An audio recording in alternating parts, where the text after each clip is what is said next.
You're listening to Last Word Radio, where you get the last word.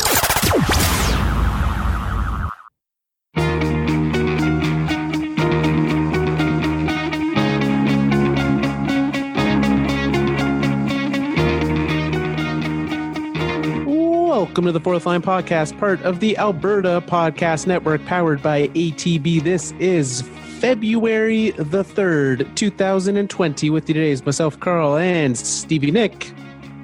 Happy February, Carl. Thank you. Did you watch the big game this weekend? I did, Nick, and I was very disappointed that my Avalanche did not win against the Flyers in that game. We're making the same joke. What was your big game? The Blue Jackets Canadians. Okay. Yeah. I didn't watch any hockey this weekend. I opted to watch Hurricanes Canucks at that point in time instead. Which went to a shootout. Hey, there you go. I also watched the Vancouver Canucks have one of the worst power play attempts I've seen. It took them about they started with the second unit, never a good sign for a power play. And it took them about 30 seconds just to enter the zone. Not even like a fully controlled entry. That explains why they're currently 0 for 19, the old Vancouver Canucks. What? That's actually terrible. Yeah.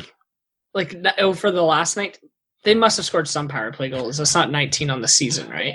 Yeah, I would be shocked if, 50 games into the season, they've only had 19 power play attempts over their last 19. Yeah. Okay.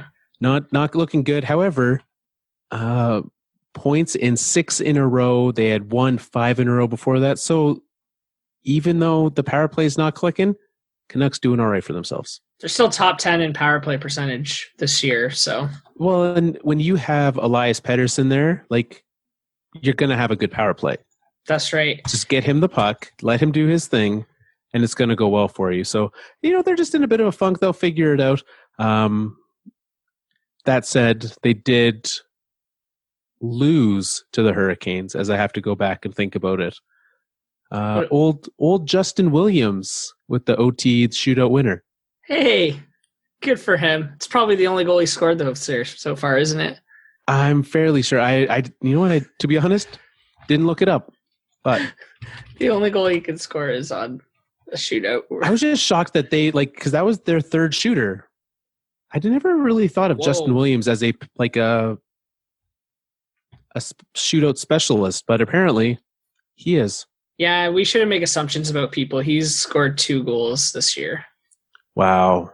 You know what? Shame on us. Is this right? He's only played in 2 games and he scored 2 goals? Man, he's on. That's a pace that certainly he'll keep up. That's crazy. And how about how out of tune the Maple Leafs are right now, huh? Sleeping through practices, just tying their skates in the middle of the play. Yeah.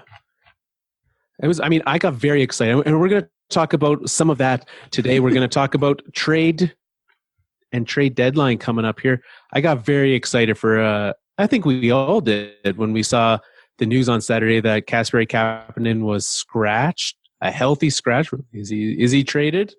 Just a problem. Which former Leaf Nazem Kadri also did that at one point in time. So happens to the middle 6 of us, right? Yeah, I've never, knock on wood, I've never slept through a meeting, a day of work. Doesn't happen to all of us. I guess we're fourth line talent though, so. Well, that's right. Fourth line talent, you got to be on time. You have to make sure that alarm's set. You cannot miss because they'll bench you. They'll send you down. You're done. That's right. You don't want to get back on that scratch list. Absolutely not. Well, we'll get to, like I said, trade deadlines. We'll talk about a very eventful week of hockey out here in Alberta. We'll talk about someone leaving a team, and someone got in some big trouble recently, Nick, and we'll talk about that as well. But you know what's not fourth line talent, Nick? Our friends over at ATB, they also don't sleep through practice. because they're first-line talent. And they work hard, and they work hard for you. If you head to atb.com, you can find out all the ways that they are working hard for you and not sleeping on the job. They will not be suspended for one game. They will not be a healthy scratch. They're here for you. They're the official bank of the Fourth Line Podcast and the Alberta Podcast Network. Head on over to atb.com. Check them out. Whatever you need in a bank, they are there for you. Let's start, Nick. The Battle of Alberta. Zach Kassian, fresh off a 4-year contract extension and a suspension, returns to face the team he was just suspended playing against. And I don't think it disappointed. That first game, the game on Wednesday, we got the Tkachuk Kassian fight that we all wanted, assumed would happen. Did you want it? Did you care?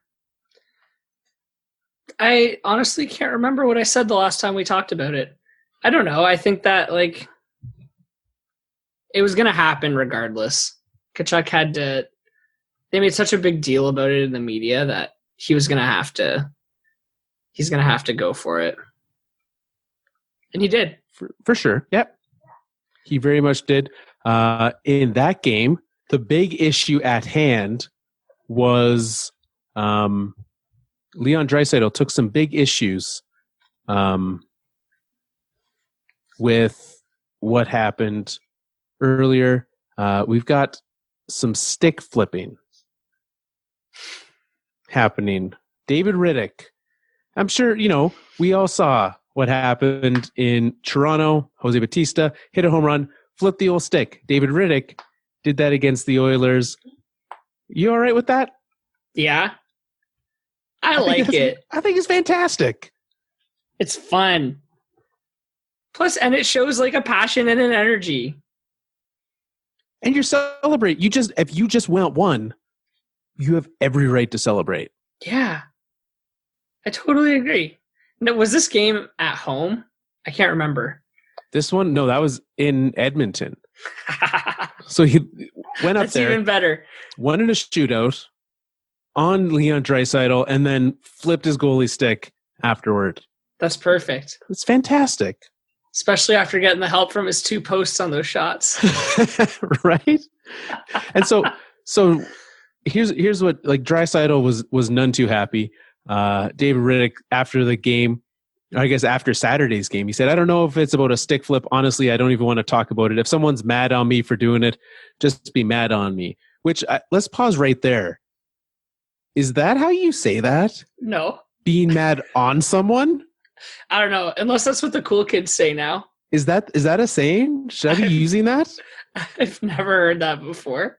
Well, here's what I like. He says, I'm going to do it next time. Honestly, I'm that guy who is showing my emotion, who is celebrating goals, who is celebrating wins, and it is what it is. Why should I change myself? My personality is why I'm in the NHL, so I'm not going to change anything. I love that. That's great. Yeah. And you know what? At the same time, Draisaitl's got every right to be upset that he did it. But also be better. Yeah. And I'm sure that they're going to use that to motivate themselves. As they should. Yeah. If you don't want him to flip his stick, don't let him win. That's right. You win, and then you can flip your stick at him. Exactly. Well, and we saw what happened. So that was Wednesday. Calgary wins in the shootout. Kassian Tkachuk fight. Fast forward. Sorry, was that the only fight that game? I believe so. Okay. Yeah. Fast forward to Saturday night. And it was certainly not the only fight. No. That got exciting Saturday night. So were you were in for it? You were all about it? I think it brings a level of excitement and entertainment to the game. Yeah. I like it. So this is my thought, because I am very much in favor of getting rid of fighting. And I saw lots of people who as well are like, I like fighting gone, but I also was a big fan of that goalie fight. Right? it's something of like we have this very different opinion about it. I don't know. It was fun. It definitely brought that energy, right? Because when you see, there's a lot more drama when all of a sudden you see Cam Talbot skating out to center ice. Yeah. To meet Mike Smith. You're like, here we go. That's Cam Talbot's music playing right now. Yeah. Right. So I agree. I'm very much a believer that we should probably just cut it out completely. But when it's going and it's, whether it's your team or not, like it brings just a whole other level of excitement and adrenaline and the crowd screaming. And I don't know, like after stuff like that happens, I sit back and I'm like, that was fun. Yeah. Well, and it was a shockingly good goalie fight because most of them, like, I don't fully realize how big their equipment is, even when they're in net, until you're trying to grab a guy by the middle of it and reach around his equipment while still wearing yours. It looks comical. I thought it was funny that I think it was Cam Talbot trying to give Mike Smith body shot. Was it Mike Smith? Yeah. Yeah, trying to give him body shots through equipment that's designed to stop like pucks that travel at 110 kilometers an hour. Yeah, it's fine. Cam Talbot's got fists of fury. It's gonna, he's going in there. Obviously, it looked like it would hurt him more. One thing I did see, not everyone was happy with the fight. Cam Talbot's wife, very upset, and apparently had a couple drinks to calm the nerves. She was so upset, and he had to drive her home from the game that night. No way. It's like, yeah, probably. So Cam Talbot will not be participating in that anymore because his wife does not approve. What a great story that is, though. Right.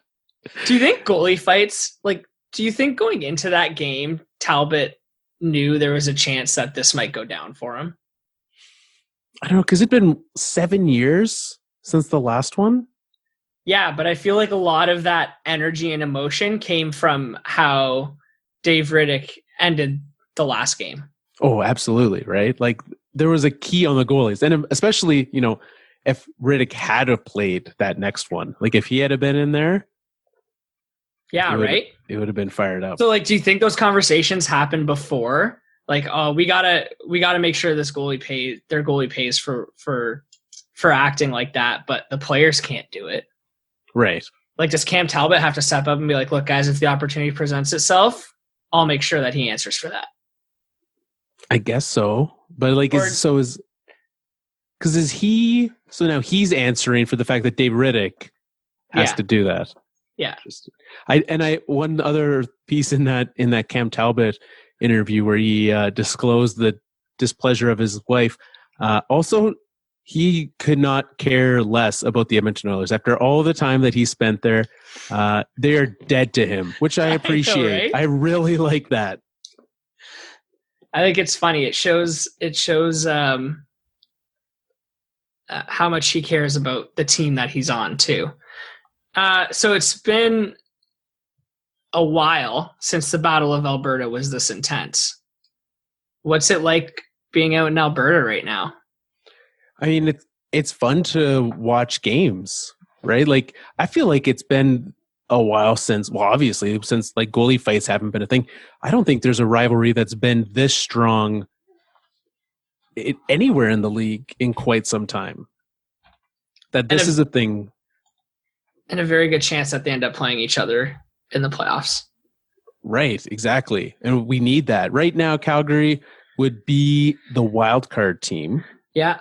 And so they need to move up. They have to pass Vegas, or Edmonton catches Vancouver, Calgary stays as the wild card, whatever it is. There are multiple ways that can happen, and I think we all want it. At this point, heck yes. I can only imagine. I mean, I wouldn't want it to end in 4. I want 7 games of Tkachuk versus Kassian. I want Mike Smith doing Mike Smith things. I just want it all. I want the interviews in the media. I want them hating each other. I want them having to do the drive up that day because they're going to have the fire alarm pulled in their hotel room, which is for sure a thing that happens all the time in Calgary. It's got to happen. That's amazing. I see. Is that a thing that happens in every, especially come playoff time? I just assume because what I've heard in Calgary is that the teams will actually switch hotel rooms, or not even hotel rooms, switch hotels in between games so that teams do not know where they're staying. I mean, I think it depends on how engaged and in tune the fan base is. I know everyone in Toronto knows where teams stay when they come into town. Yeah, I mean, I know which restaurants certain players frequent for some fun and shenanigans after games. So yeah, I think the smaller the town and the bigger and the more engaged the fan base, the more likely that is. So yeah, I think it happens a lot of the pranking, the fire alarms being pulled, and yeah, especially come playoff time, right? You want that advantage. So yeah, and which also tells me, during playoff time, I would not be staying, for example, at the Sheraton in Calgary. Wouldn't be happening. I'm no, I don't want to be woken up in the middle of the night because the Oilers are staying here. No chance. But there we go. Well, it's fun. I'm very much excited for more of it. So the question is, when does more happen? What's the next Battle of Alberta? That's a great question, Nick. Thank you. If only we knew. If only there was a way to check.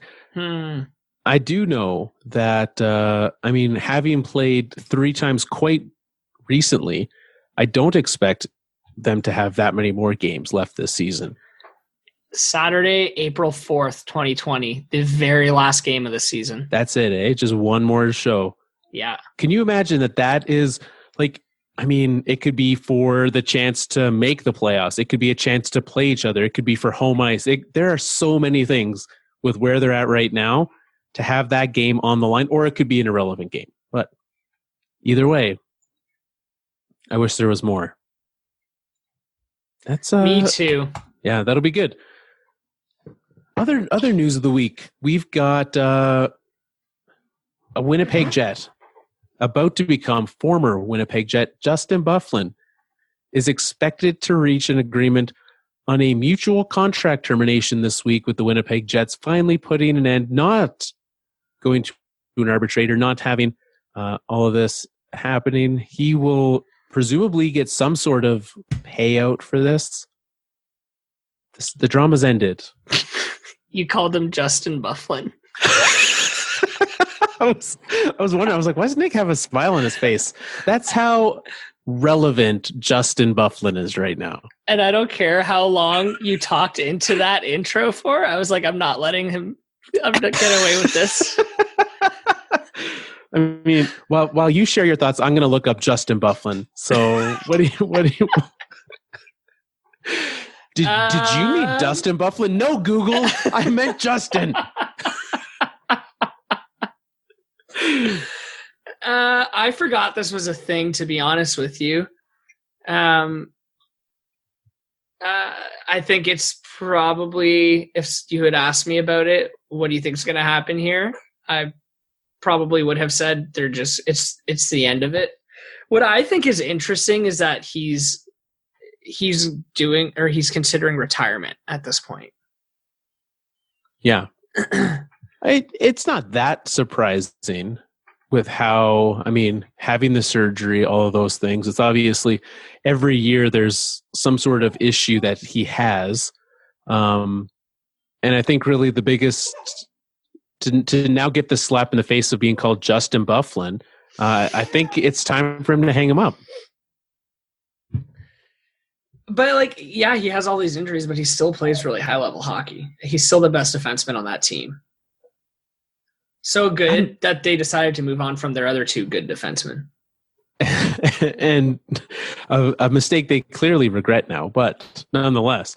So he'll be going on waivers in the same way that Ilya Kovalchuk, who's had a renaissance in Montreal, is having. You mentioned retirement. I'd be shocked. I would understand why he would, but even just for the rest of this season, if you're ready and okay to play, you got to try it. I mean, I would think so, but he still has a whole other year left on this contract. I know it's going to probably be terminated now, but right. So you terminate the contract and you sign. Kovalchuk's playing for league minimum. Can he sign right now at this point of the season? Yes. So, and actually, he has until February 24th to sign to be playoff eligible. So he has even a few weeks to get it together, to find a team to make it happen. So he should be okay. So maybe that's part of the reason this is moving now. To give him that chance to do so. Which, I mean, for a team that's suspended him without pay for the entire season, it's nice to throw him a bone. I mean, I guess so. But what is the deal? Why were they so mean to each other? Why couldn't he just be like, I don't want to play for you guys anymore? Can we get a trade going? Or do this termination thing earlier in the year, right? There was no... If this was the obvious end point, you could have done it before. There's no need to wait till now. The whole thing's very strange how it all went down. Yeah, it definitely is. Any landing spots that you could see him going to? Man, who needs a defenseman right now? The Winnipeg Jets? Yeah, I mean, definitely could use one. I'm not sure that they have the pieces that he wants. Well, he'd obviously be looking to go to a contender at this point, or at least someone who's going to play in the playoffs. Yeah. So who's gonna squeeze him in here? And it has to be a team that has cap space. So it's right. Toronto's entire team search can't be him, especially since they already have maxed out their long-term IR. So I do not believe they have any way to fix that and to get back around that. So yeah, no, it's not gonna be Toronto.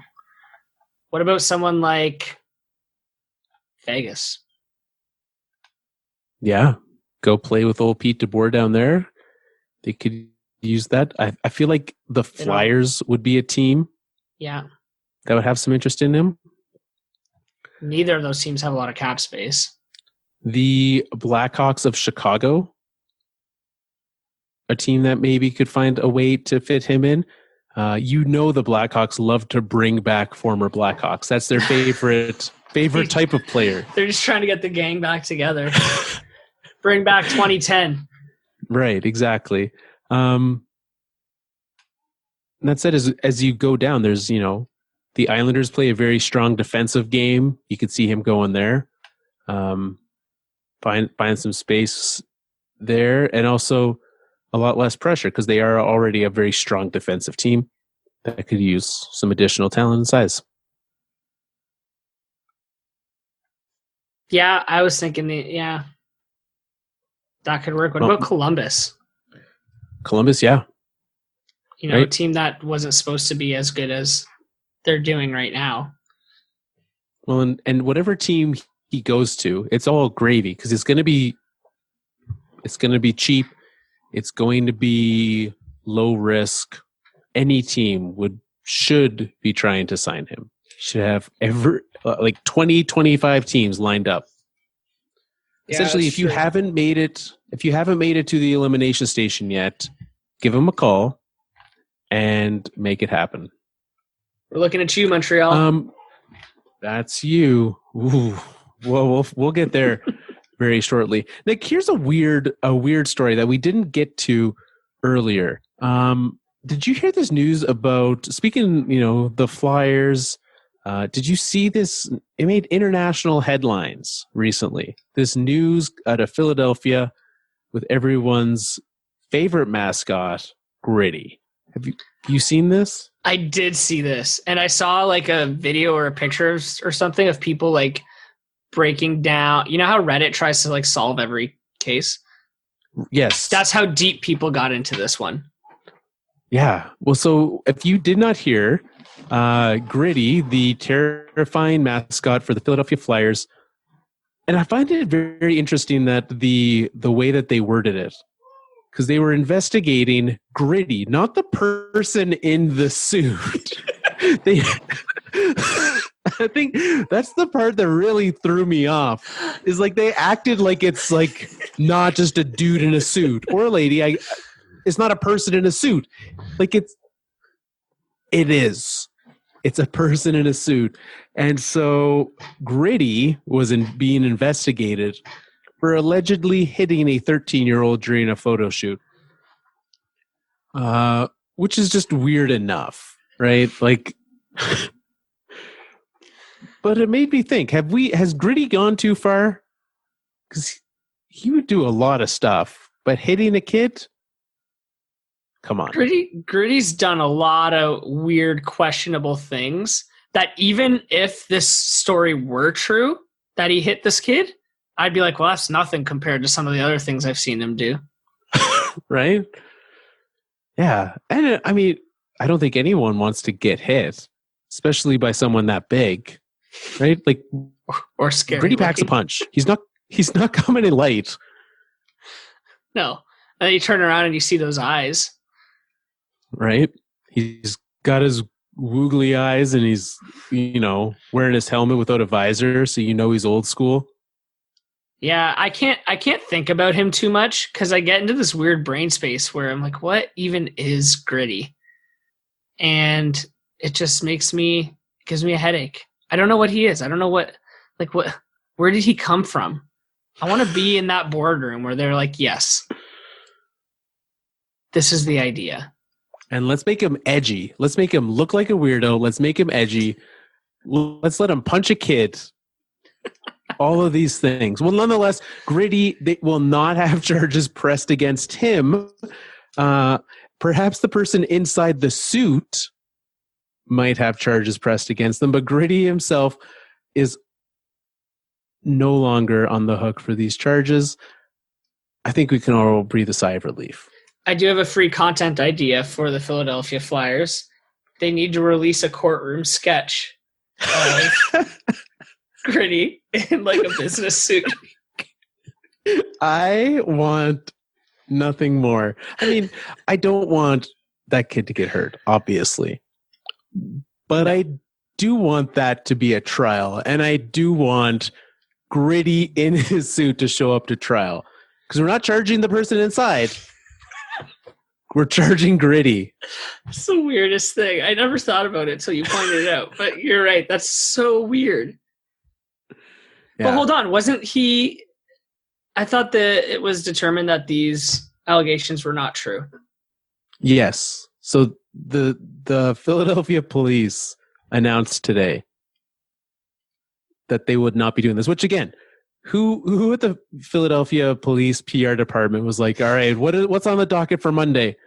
All right, well, we've got some bad things happened. There was a football game. The Eagles weren't in it. We still were angry, so some stuff happened there. We've got the Flyers mascot. We've got to put everything about Gritty. No, like the person inside. No, Gritty.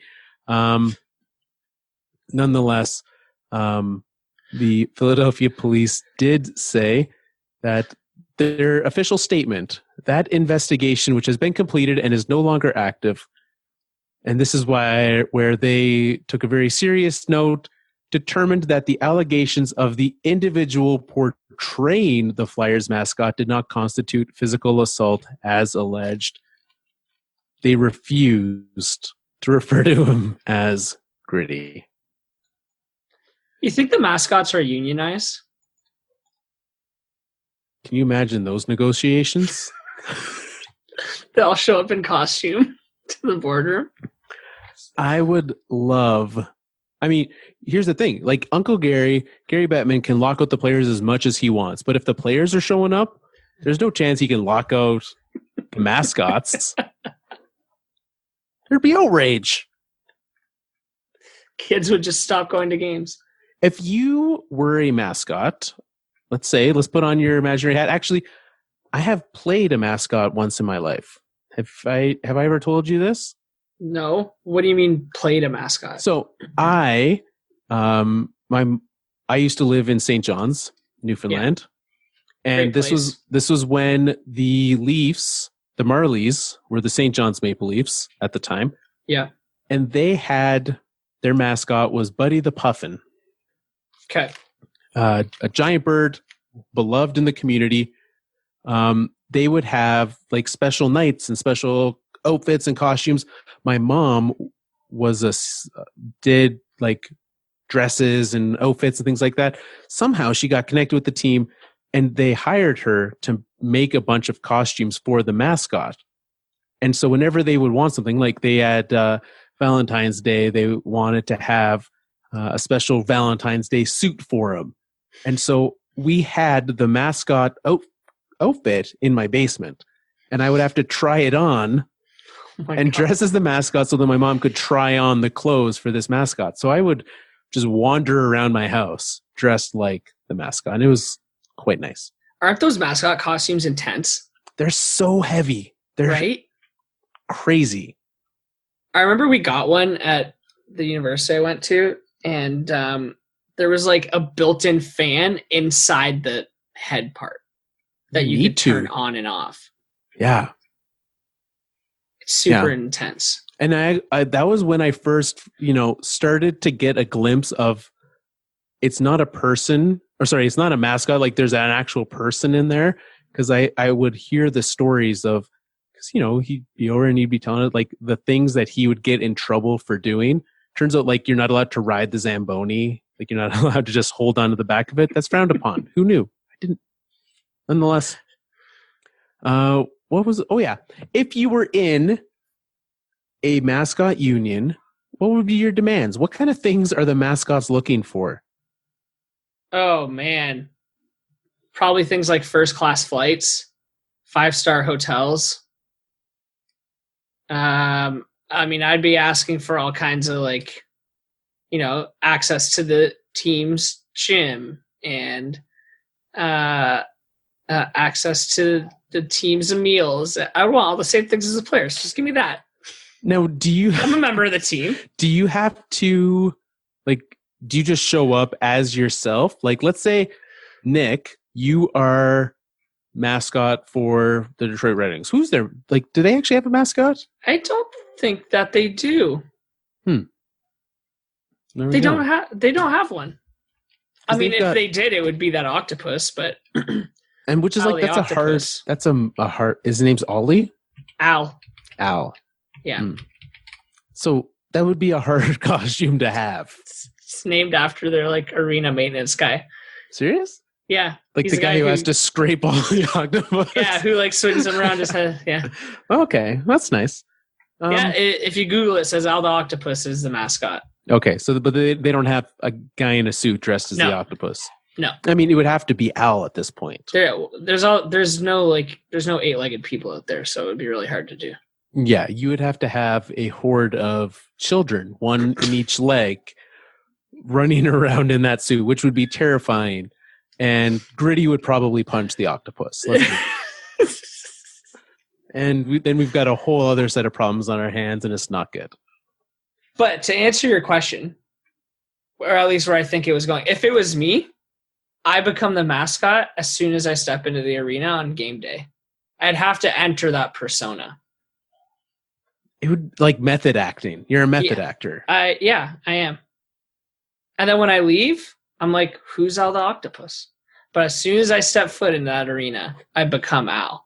I feel like that's what the Gritty guy has done, and he's gone too deep. He's gone.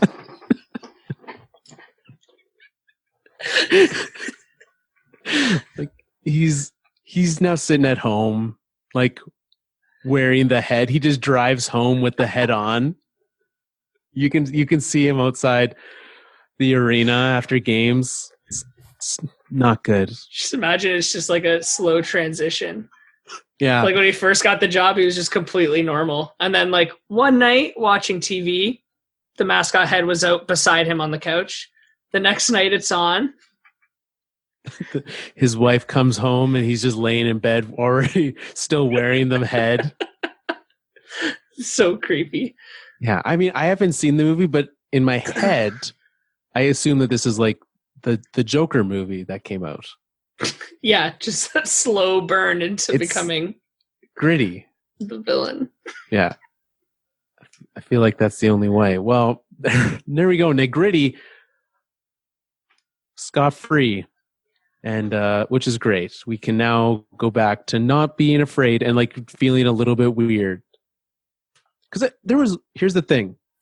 It's a mascot. I could not care less. But there was way too many people I saw out there defending Gritty. Being like, well, I support Gritty. I'm like, if that dude actually punched a kid, maybe pump the brakes.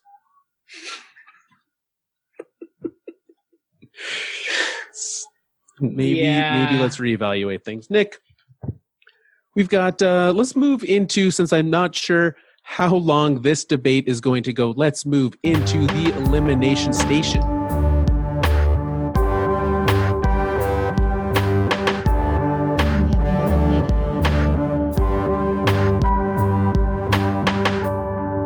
Elimination Station.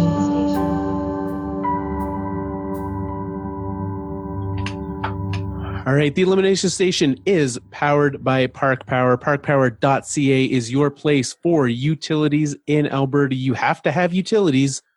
You need to power the device that you're listening to this podcast on. Might as well use Park Power. They are easy to use, they're affordable, and they also do great things in your community, which is my favorite part about them.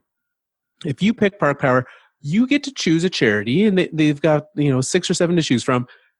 Choose a charity that they will support on behalf of you when you pay your bill. So they will donate an amount to a charity, which is fantastic. You do not see companies doing that, being that transparent, that supportive of the community. They support so many initiatives, and that is great. Head to parkpower.ca and make the switch. Nick, the Elimination Station is all powered up. Every week, we eliminate a team from the playoffs. And every week, we say, now that you're eliminated, we're going to fix it for you. Can you give us a recap, Nick, of who has been eliminated? We have so far eliminated. This is from first eliminated to latest eliminated. The Detroit Red Wings, the Ottawa Senators, the Los Angeles Kings, the Anaheim Ducks, the Minnesota Wild, the New Jersey Devils, and rounding out the state of California, the San Jose Sharks. It is shocking to me that we've already eliminated the entire state. I didn't realize that until literally right now. They've had their fair share of success over the last 20 years. Yeah, they've won, 3 cups as a state? 2 for the Kings, 1 for the Ducks? 1 for the Ducks. Yeah, and then None San for the Jose's Sharks? been to the finals a couple times. I mean, they just had the 49ers in the Super Bowl. They've got, it's not like I know that some of us have a hard time knowing about this, but the state of Missouri's had one heck of a sports gear. They actually have, yeah. The Blues, once they wrestled the Chiefs back from the state of Kansas, they finally got credit for that. Man, what a year for Missouri. Nonetheless, we've got to eliminate a team, Nick. We've got 1, 2, 3, 4, 7 teams done of 8. We're crossing the halfway point through the Elimination Station today. Only 8 teams left to eliminate. It's getting harder. It is. I was sitting there watching games yesterday, trying to figure out, is it time? Am I going to just give way to Nick when he says who he wants to eliminate this week? Or do I have a better case? Someone who's going to stand strong against I don't know, Nick? Carl. You tell me. So let's remind everyone who maybe didn't listen last week. Maybe this is their first time listening. Nick, who do you want to eliminate this week? I would still like to eliminate the Montreal Canadiens. All right. I'm going to give you my team, and we will go from there. And actually, shockingly, one of the teams that I was going to try to eliminate merely a week ago, 2 weeks ago, now 9th in the Western Conference, so not going to eliminate them. That would be a bold, just jump straight up. Blackhawks, done. I feel like they've been on the brink for me a few times. Yeah, I thought To be honest with you, I thought they would have been eliminated by now when we started this, but I don't know. It's only going to get harder from here on out, Carl. I know, and that's part of why we started early as well, because it's more fun this way. Let's go. My team I want to eliminate this week is the Sabres of Buffalo, Nick. Yeah, they're also bad. Yeah. All right, well, we're done. It's the Sabres. No. So they did get a win in overtime against the Blue Jackets on Saturday. Before that, they had lost to they lost to 3 teams currently out of the playoffs. Nashville Predators, which sure, okay, they're good. They're out of the playoffs right now, but I could see them getting in. They lost to the lowly Ottawa Senators. And they lost to your Montreal Canadiens. I mean, I feel like it's a loser leaves town match. The Sabres lost, and they're out. Is it, though? Did we say that before? I think the Sabres are a better team than the Canadiens. On paper. On paper, yes. But on the standings, they're worse. Right now. Yes. Right now. And last year. But we're talking about this season. About this season. So you think that there is a more likely chance that the that the Sabres will turn it around and make the playoffs than the Canadiens? I mean, when you put it that way, Carl, I don't think either of these teams are going to do it. So are you saying who's more likely to do it? Yeah. The Sabres. Really? Why? They have better players. I mean, we discussed last week that the Canadiens, my reasoning, that you can win if you have good goaltending. Good goaltending can turn it around. I'm taking Carey Price over Carter Hutton any day of the week. Yeah, on a goaltending perspective, I agree with that, even though Carey Price is pretty inconsistent. But if you go down their roster in front of the goalie, I'm taking Jack Eichel in front of anyone on that team. Yeah, I can buy that. I'm taking Rasmus Dahlin before who's the defenseman on the Canadiens? I mean, so right now, if you had to, for the rest of this season, you're taking Rasmus Dahlin over Shea Weber? Probably not right this second. So yeah, obviously in a trade, you're not taking Weber. But if I'm trying to make the playoffs this year, which is what the Elimination Station is, it's pretty close. So you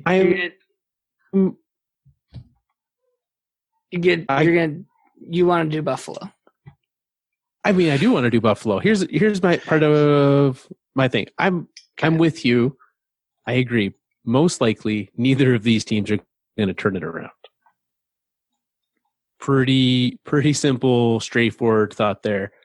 The Sabres have more pieces that have struggled. How many points, without looking, how many points do you think recently contracted Jeffrey Skinner has? Oh, but he's been hurt. He's missed a big chunk of the season. $9 million. He has missed 9 games. 10 games.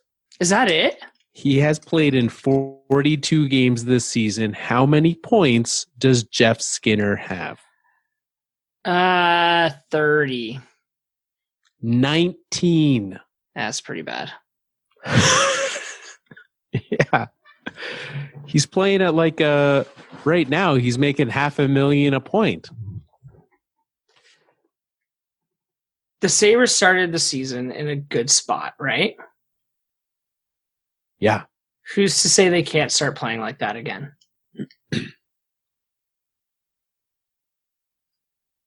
Fine, Nick. This is what I'm having a hard time getting over in my head, is that they have the pieces there to be a good team in a good spot. And for some reason, it always breaks down for them halfway through the season. But why can't, at what point do they pick it back up again? 2023? After they win another draft lottery? I look at this, and here's my biggest reason, and I will leave this. I already conceded defeat. Here's a similar argument to the Canadiens. The Canadiens lost, 10 games in a row earlier this season, and are still ahead of the Sabres. So outside of that stretch, the Habs have played, quick math, 4 games over 500. Outside of that 10-game stretch where all they did was lose, they're a playoff team. Okay, so here's what I'm going to propose we do. I'm going to propose we eliminate the Buffalo Sabres. Because I think they're the more fun team to talk about. Okay. Let's do it then. Okay. All it took was me conceding defeat. Welcome to the Elimination Station, Buffalo. Also, I'm really sorry. That came out much more aggressively, which was probably really fun for everyone listening in the old headphones. All right. If we're fixing the Buffalo Sabres, what is step number 1? Well, they need a goalie. A good goalie. But yeah. I don't think their goaltending. I mean, they need a starting goalie who can maintain an over 900 save percentage, which obviously Carter Hutton can't do. Linus Ullmark looks like he's been pretty good this year. Mm-hmm. But I don't think their issue is just goaltending. No. I certainly don't have confidence in their goaltending, but I don't think that's just their issue. I don't know if their issue is skill related or if there's something else going on at like a deeper like personality level with this team. It honestly, I mean, and not knowing the team super well, it does seem like we're at that point. Like we talked for years about the Oilers and that losing culture that was there. And I know that there was a lot of issues on social media this week from Buffalo Sabres fan base regarding ownership of this team. They are none too happy of what the Pegulas are doing with the organization, the approach they're taking, what they're doing to make sure that things are going well. And so from that perspective, they want a change in ownership. They want a change in general manager. They want a change in almost everything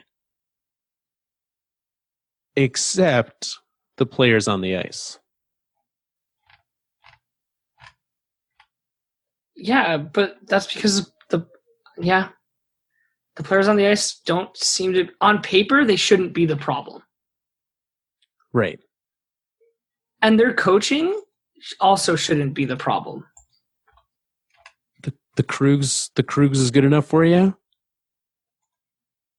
I think so. And he seems to have great relationships with the players.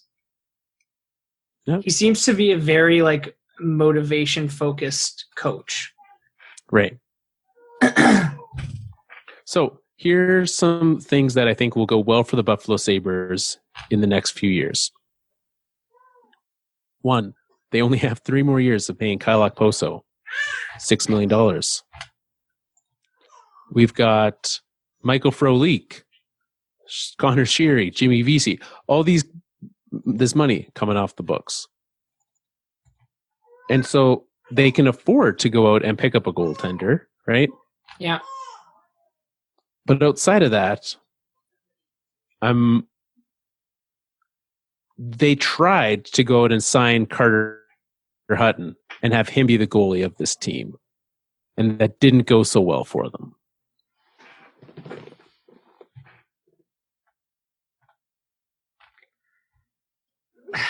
Yeah, goalies are tough though, again, right? Because that's, how do you know?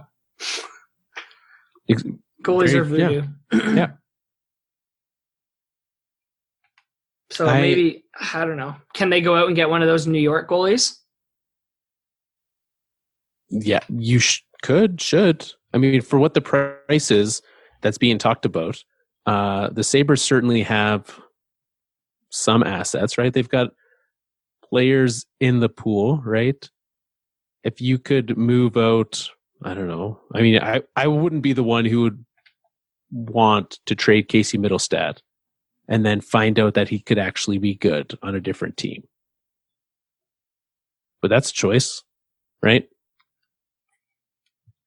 You still have Dylan Cousins, who you just drafted, available as a prospect. So even if you're moving a second-round pick to pick up Gorgiev or whatever it's going to cost, if you can get that guy in there, sure. Yeah.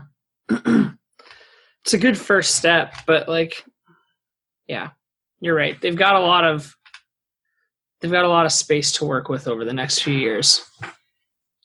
And also, because you look at this team and they have zero cap space right now, right? They're right up against it. They're using long-term IR. But those are guys like Matt Hunwick, Vladimir Sabaka, not going to be playing, not going to be coming back, also off the books after this year. So from that's $6 million right there that they no longer have to worry about all of that. So I think moving forward, they're going to start being able to fix some of these things up. If they can get some of this out and spend better. And I don't have a solution to the losing mentality in Buffalo, because I mean, if we did, they'd have fixed it already. Yeah, I know. It's just so crazy to me how they start off so strong, at least the last 2 years, and then they just somehow lose it all. Yeah, absolutely. It's a tough go for the Sabres and their fans. I mean, Buffalo sports is not a fun place to be many times. So, and I've got nothing against the Sabres. So I want their fans to have a little bit of happiness. Yeah, me too. Plus, it'll be nice to get them back in the mix again. It's been a while. We need some fresh teams in there. Absolutely. Well, Nick, let's look towards what we have on the schedule for this week with our Pavel Bure must-watch games of the week. Everyone is back. The buys are done. We have a full slate of hockey. And if we start with... Can you hear my daughter screaming about this? Yeah, she's fired up. She's ready. The Leafs must be losing. Oh no, they're winning. So are those are celebration screams then? Yeah, I guess so. I mean, when Tavares, Nylander, and Matthews all score in the same game, you know she's fired up.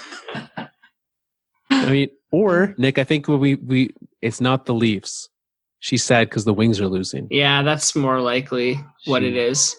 I do make her sit down and watch more Wings games. My wife does Leafs games. It's like, look, I'm going to show you. This is what you're going to be, a long-suffering fan. We're going to start you young.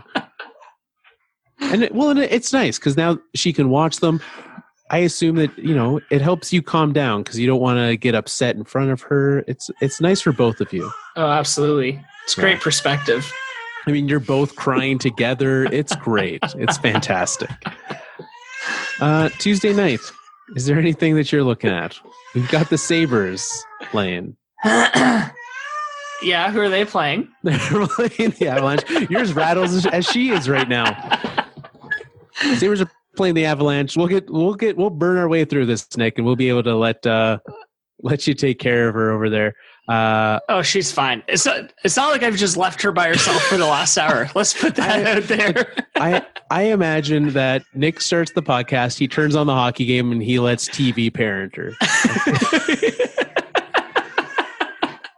TV's the best parent. TV. Nashville, Winnipeg might be a good game. Yeah. Tampa, Vegas. Tampa, Vegas will be a good game. Yeah.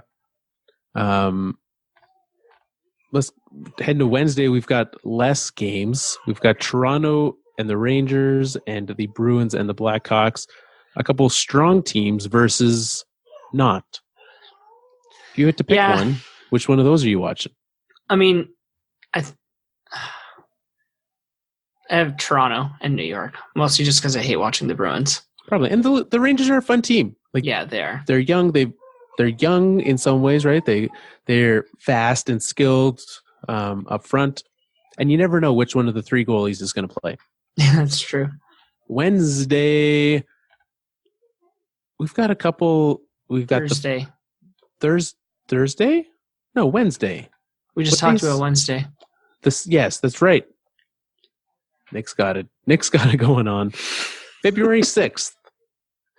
Thursday, we can watch Dustin Byfuglien's Jets against the St. Louis Blues. Yeah, let's see what Justin can do against Justin Binnington. Justin Byfuglien against Justin Binnington. Yeah. We also have Penguins Lightning. I know we've already said Lightning. That's going to be a good one. Be a good game. And I mean, anytime you can have a matchup of teams already in the elimination station, we've got Ducks Habs. Maybe a preview of next week's elimination station. I mean, we might as well watch a team who could probably make the playoffs, right? a team more likely than the Sabres to make the playoffs. Which brings us to Friday. Is that what comes after Friday. Thursday? That's Friday? right. Okay. Full warning, if you're one who does this, well, I do not in any way care. That's your 1 week warning till Valentine's Day. If you're a Valentine's Day person, it's your warning. It's coming. Good thing you reminded me. Yeah. Man, what's going to be good that day? I mean, if you want to watch, Sabres can watch future goalie of their team. True. Against those aforementioned Rangers. Or you could see if Jimmy Howard could get his third win of the year against the Blue Jackets. It's not worth it. It's really not worth it. We'll leave that for me and my daughter. Yeah. Free the rest of you up. We've got one rivalry, not Battle of Alberta, but a Saturday, Toronto, Montreal. Yeah, Saturday's Hockey Day in Canada. That's right. They're broadcasting from the Northwest Territories all day. Well, that'll be great. And so it gets started nice and early. Dustin Byfuglien and the Winnipeg Jets welcome the Ottawa Senators into town. Yeah. So that'll be nice. Then we've got Montreal, Toronto, obviously. And then Calgary, Vancouver. Not Calgary, Edmonton, because they can't give us that back-to-back weeks.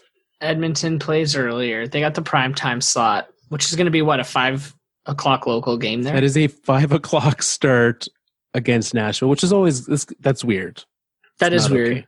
But that's all 7 Canadian teams playing that day. One day, and now that their Jets are there until, Seattle moves to Quebec City soon, we're never going to have them all playing against each other. So, or I guess when Ottawa moves to Houston, we can have it too. So many possibilities. Sunday, here we go. Here's the actual elimination station matchup. The Ducks, with apparently the easiest of schedules this week, are playing the Sabres. That is true. If they were a good team, this is the time to shine. Because Tuesday, the Ducks plays the Senators.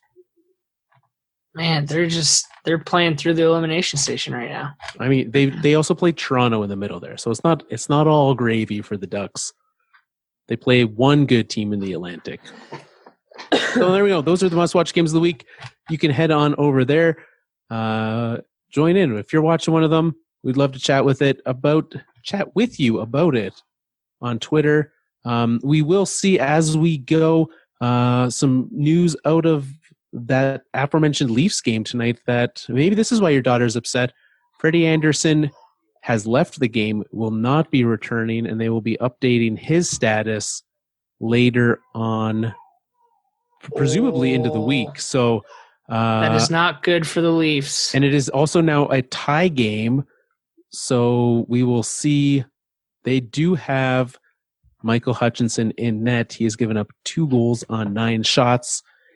If Freddie misses significant time, yikes.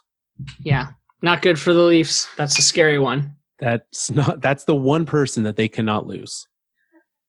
Nonetheless, we'll find out more about that. When we know more, we will let you know on Twitter at Fourth Line Podcast. The fourthlinepodcast.com. We had a pretty interesting article coming up this week, and it might be something I'm going to be diving into as well in a realm. We'll talk about that.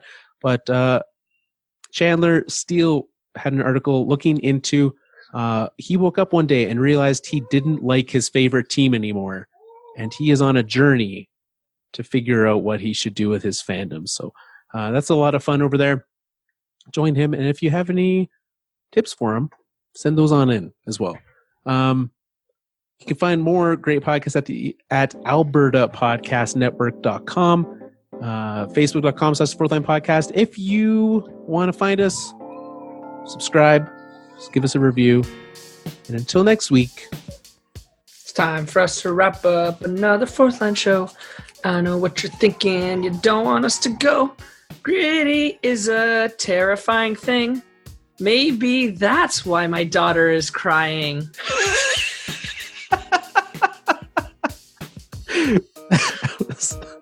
That's good.